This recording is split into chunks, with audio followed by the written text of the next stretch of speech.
This is week 1 of the Artist's Way program. I'm already this much through the book, and so far so good. I'm on day 4. I've already been incorporating a lot of these practices in my life. I have been, for the past 3 months, documenting various aspects of my life on these calendars that I have set out on the wall over there. These calendars document my art progress, my health, my YouTube now, which is a new addition. I think the first month and a half, I was so ecstatic that I was following a regimen and sticking to plans that I hadn't previously really thought of myself as being able to stick to, that I was filled with so much joy and so much passion, and many of my days were really just the most incredible days I've had alone in a very long time. And then, as things go, I hit a wall. And I don't know what exactly happened along that path. I think that there was a number of factors, me feeling a bit stagnant in the process, that it had been already going on for 2 months, and that I was seeing a bit of progress. Perhaps I wasn't giving myself as much credit as I once had when I had started the journey, but overall, I think there was frustration in not feeling benefited as much as I did from my self-prescribed program as when I started.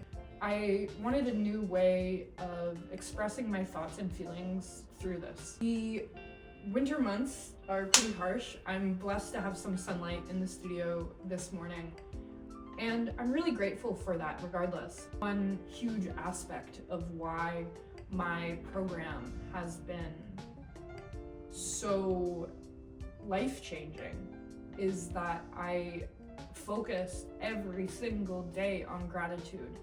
When I go for my walks, in my nightly gratitude journal, I mean, I've been harboring on the fact that I have to be really thankful for this moment every single day, that I'm alive, that I get to make art, that I get this incredible privilege to take the time to speak to an audience that is yet to know me. Yeah, I'm genuinely really happy about this next step in my self-rediscovery on the Artist's Way. And in talking about this book, I've always to some degree been in touch with my creative self. In my early years, I loved Pokemon and I loved drawing Pokemon, and I also loved fictional stories, and I would create my own. As adulthood creeped up on me, I felt that I exchanged some of the initial values of creativity for other creative outlets that were more validated at that point in my life. So I took to fashion because it was instant gratification of a creative outlet for me. And it was also a way of fitting in versus the painting, or, well, I never did paint until recently, so that's new entirely. But the drawing that I did as a kid were really only valued by a grandfather of mine, or the digital art and photography that I did were intrigued people at times, but they were for me. And these new ways of creativity that I had taken upon myself, poetry and fashion, were either to stare directly at the pain of teenage angst, or to be validated in that teenage angst in how I dressed. And so I really lost a part of myself when I sought out for only external validation. I accepted a lot of beliefs from people around me, my digested disbelief that I was able to make money in the arts. And so I went into STEM. I got a degree in conservation biology and evolution and molecular biology, as you could probably see by some of the textbooks in the background. I do really care about the environment, and in fact that's why my current mode of expression is to tap into my inner child and that grief that I've been holding for so long about the environment.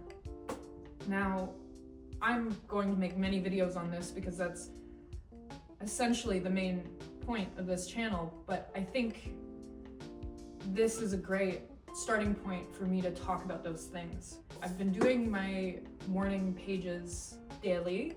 I've been doing the tasks, and I have been reading this every morning. I also have the audiobook, which if you don't feel like you can justify the cost, which I highly recommend. In Canada, this is $30, so it's not too bad. And having the physical book really changed it for me. It solidified that I could take this program seriously.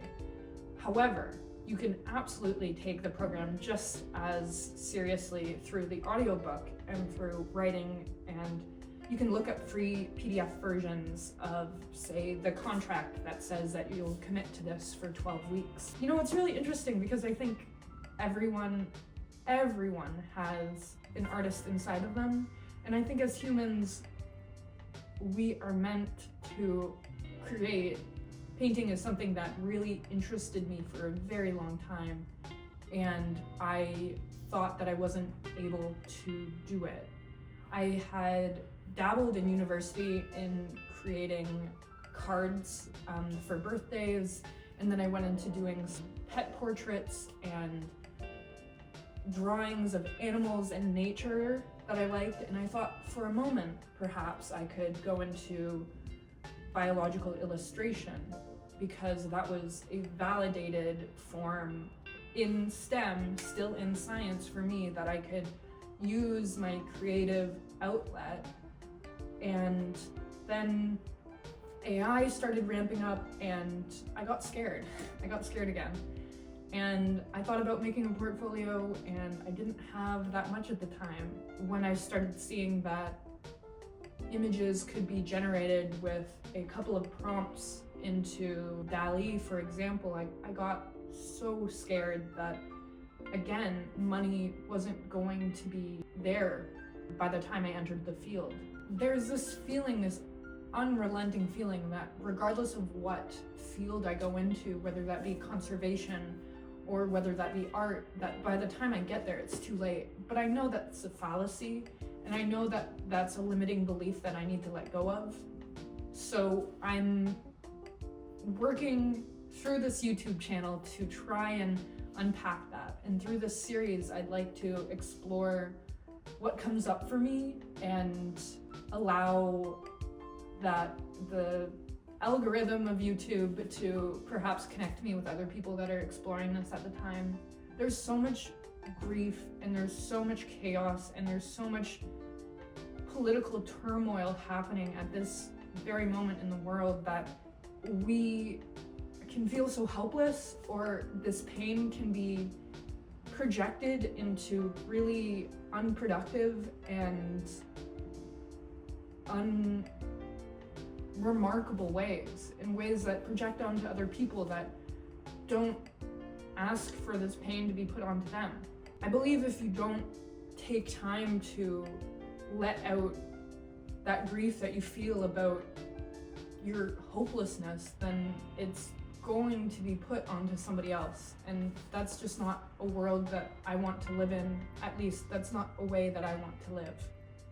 So I need to do this for myself.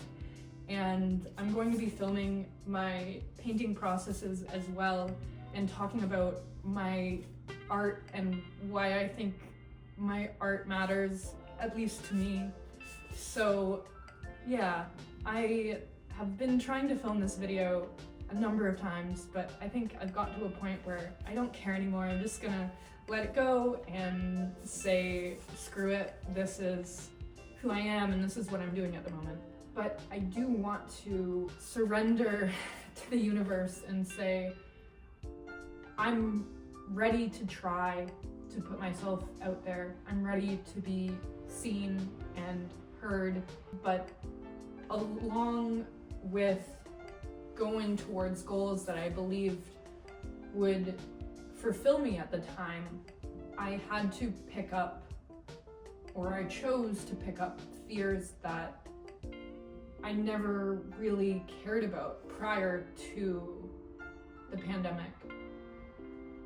Fears of being seen, of being heard, of being judged. And to me, looking back at my formative years, that was never something I cared about. In fact, I kind of laughed in the face of shame and judgment because I was so in touch with just expressing myself through the creative outlets that I found validation in. For years and years, I talked about with friends how I miss this teenage audacity.